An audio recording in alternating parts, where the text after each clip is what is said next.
Hello again, Knights fans, and welcome to the fourth edition of the 2015 FDU Women's Soccer Report. I'm Tommy Mead here with head coach Eric Teepe. Coach, since we last talked, only one match, a loss at Stony Brook. What did you think about your team's performance? I think it was one of those games where we actually came out the first 5 minutes, did a lot of good things with the ball, and then Stony Brook began to apply a little bit more pressure, and for some reason we were giving the ball away without any reason. I think that affected our game, and we became a little bit defensive in how we played. And because of that, we allowed them to kind of come into the game and challenge us a little bit more.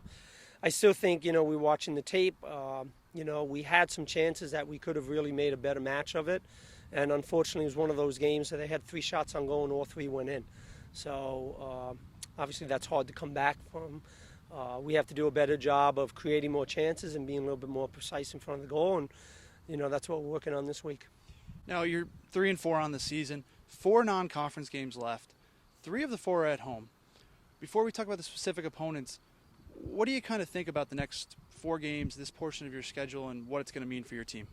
Well, it's a tough 4 games. I think it is good that we're home. Even the players were talking about that this week, that they were looking forward to having some games at home. And then we have the St. John's game, which is on the road, but it's really only a 30-minute drive. So we don't have to do a lot of traveling. So I think that can help us at least get settled in, not only with training, but also with classes and working that combination out. So I think it's going to have a positive effect on us. Let's hope it does. Now, the first one of these games is Friday night at University Stadium, a 7 p.m. start against Binghamton. What do you expect out of the Bearcats? Well, again, another American East team that's going to come in. They're going to battle you. They're definitely going to put pressure on us. So maybe not that much different than what we faced against Stony Brook this past weekend. And hopefully, we worked a lot on what we want to do with that pressure. And hopefully we can find a way to keep better possession through the middle third of the field and create some more chances. And if we do that, I think we can be back to what we are.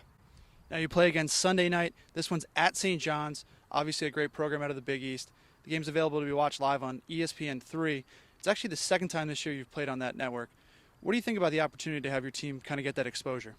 Well, I think it says a little bit about what we are as a team. We're raising our level. We're now a marketable team that not only do teams want to play us, but obviously that game wants to go on television as well, or on ESPN3, which is huge for us. It's a big step. It's a challenge for the players.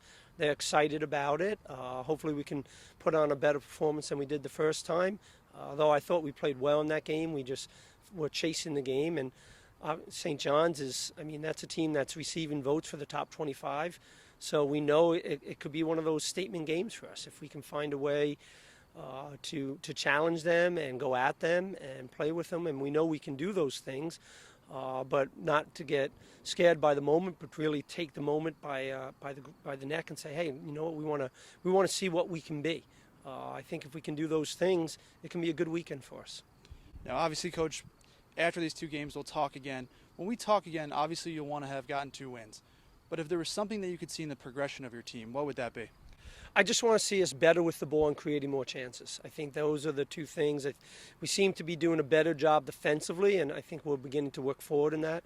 But I still feel that we're just not holding possession good enough, and because of that, we're not getting numbers forward. So even in the Stony Brook game, there were a couple times where we did finally get it forward, but because we were losing possession so much, we weren't getting our backs forward. We weren't getting our midfield into the attack. So the few times that we did get in there, we only had 1 or 2 players on the end of it. We need to get 3 or 4 players crashing the box. All right, Coach, thank you for joining us. Good luck this weekend. Fans, you can come out to University Stadium on Friday night and watch the FDU women's soccer team take on Binghamton. You could also watch live on necfrontrow.com, and on Sunday night, you can catch them on ESPN3.com as they take on St. John's.